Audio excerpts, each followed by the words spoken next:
नमस्कार दोस्तों, आज की न्यूज हाईलाइट की बात की जाए। अमेरिका ने हूतियों पर B-2 बॉम्बर से किया अटैक। 32,000 करोड़ की ड्रोन डील हुई साइन। कनाडा में भारत के राजदूत ने कहा, निज्जर केस को लेकर पहले ट्रूडो हमें सबूत दें। मालदीव के प्रेसिडेंट मोहम्मद मुइज्जू ने अपनाया भारत का UPI सिस्टम। पहली खबर निकल के आ रही है अमेरिका से। आपको पता ही होगा कि यमन में हूती, जो कि एक आतंकवादी संगठन है, हूती रेड सी से गुजरने वाले शिप पर हमला कर रहा है।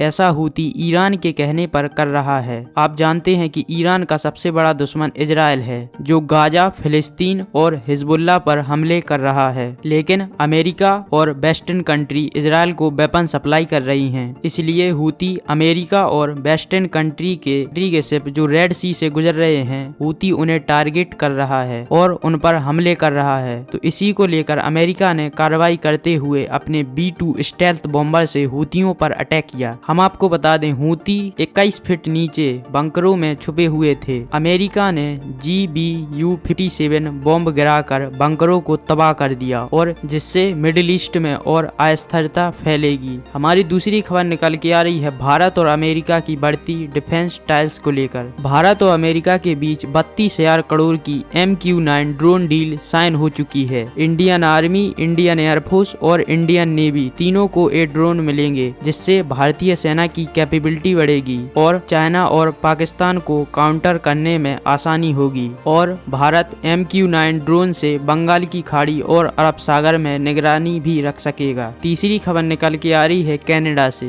कनाडा में भारत के एम्बेसडर संजय वर्मा ने CTV कैनेडियन न्यूज चैनल से बातचीत में कहा, हरदीप सिंह निज्जर की हत्या से उनका कोई लेना देना नहीं है। हम आपको बता दें, हरदीप सिंह निज्जर की मौत में जस्टिन ट्रूडो, जो कनाडा के PM हैं, उन्होंने कहा था कि भारत सरकार और भारत के एम्बेसडर और 5 अधिकारी शामिल हैं। CTV न्यूज चैनल से संजय सन ने बात करते हुए कहा कि जस्टिन ट्रूडो के पास या उनकी सरकार के पास कोई सबूत है तो वो पेश करें। जस्टिन ट्रूडो अपनी पॉलिटिक्स के लिए खालिस्तान को सपोर्ट कर रहे हैं, जिससे उन्हें खालिस्तानियों का वोट मिल सके। भारत और भारत सरकार को नीचा दिखाकर ये साबित कर सके कि कनाडा पावरफुल कंट्री है, ताकि जस्टिन ट्रूडो को 2025 के चुनाव में फायदा हो सके। अगली खबर निकल के आ रही है मालदीव से। मालदीव के राष्ट्रपति मोहम्मद मुइज्जू, जो भारत के विरोधी हैं, उन्होंने भारतीय सेना जो मालदीव से आसपास के क्षेत्रों में निगरानी करती थी और हेलीकॉप्टर से एक जगह से दूसरी जगह ले जाती थी। हम आपको बता दें, मालदीव एक लैंड कनेक्टेड कंट्री नहीं बल्कि सी कनेक्टेड कंट्री है, जो छोटे छोटे टापुओं से मिलकर बनी है। इसमें भारतीय सेना मालदीव के लोगों को एक जगह से दूसरी जगह ले जाती थी, लेकिन मोहम्मद मुइज्जू ने भारतीय सेना को मालदीव से निकाल दिया था। ये सब उन्होंने चीन के कहने पर किया था और भारत के विरोध में इंडिया आउट कैंपेन भी चलाया था। चाइना ने अपनी मालदीव में डेड ट्रैप वाली पॉलिसी अपनाते हुए,